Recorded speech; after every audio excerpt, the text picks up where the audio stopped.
What is going on, YouTube? What's going on, fellow fantasy people? And of course, what is going on, the Catch fam? So I want to go over a couple things that happened today, right, in terms of two veteran running backs. So, of course, as we see here, Le'Veon Bell signed to the Baltimore Ravens, which is the exact opposite of what John Harbaugh told us a little bit earlier here towards the end of the preseason that the Ravens were not going to do, right? He came out and said they would not be adding a veteran running back to this roster. And of course, what did the Ravens go and do? They added a veteran to this roster. So obviously this does have some fantasy implications if you went out and drafted Tyson Williams in terms or in hopes of a potential injury to Gus Edwards, or in hopes of a good handcuff situation, as we know that the Ravens like to alternate running backs. Well, then it probably hurts you a little bit. And if you went out and drafted Gus Edwards and you probably spent a pretty good penny on him, I guess to some degree it does hurt that of Gus Edwards as well.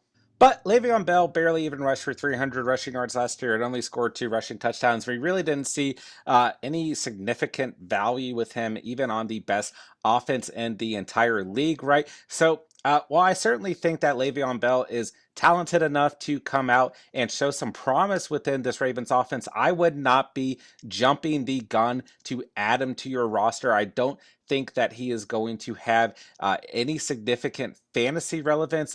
Maybe in a 20-man league like I play in, maybe in a 14-plus man league, he might be worth stashing if you just have an absolutely abysmal bench. Obviously, if we see any more injuries on this Ravens team, then it could give you more reason to add Le'Veon Bell to your bench. But until then, I would not be jumping the gun. We are not seeing that Le'Veon Bell that we were used to seeing, a few years back with the Pittsburgh Steelers before his infamous holdout. So nonetheless, definitely big news, and excited to see a very, very good veteran, get another chance in his NFL career. But I would not jump the gun on adding him to your fantasy roster. So with that being said, the other news that we have is that of Latavius Murray being released from the New Orleans Saints. This is a move that I briefly talked about at some point in one of my mock drafts, right?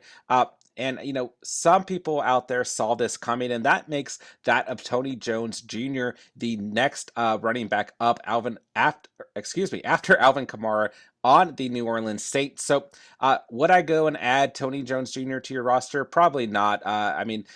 Barely anything for us to look at in terms of what he's done in the past. So once again, really no fantasy relevance here for that of Tony Jones, but a little bit of news being that we can definitely be overall, if you went out and you drafted that of Alvin Kamara, we can definitely be, have higher conviction, I guess the point I'm trying to make, in that of Alvin Kamara and him getting a very heavy workload overall. But those are really the two big things that we saw go down today, right, in terms of free agency or cuts, right? We saw Le'Veon Bell added to that Ravens offense. Then we saw that of Latavius Murray cut from the New Orleans Saints. So that is really all I got. Just want to get those two updates out to you guys while I could and as soon as I could. So as always, man, if you guys found this video helpful or enjoyable, go ahead and smash that like button, man. And we are on the road to 100 subscribers here at the Catch. So go ahead and hit that subscribe button. Nothing helps the channel more than going ahead and subscribing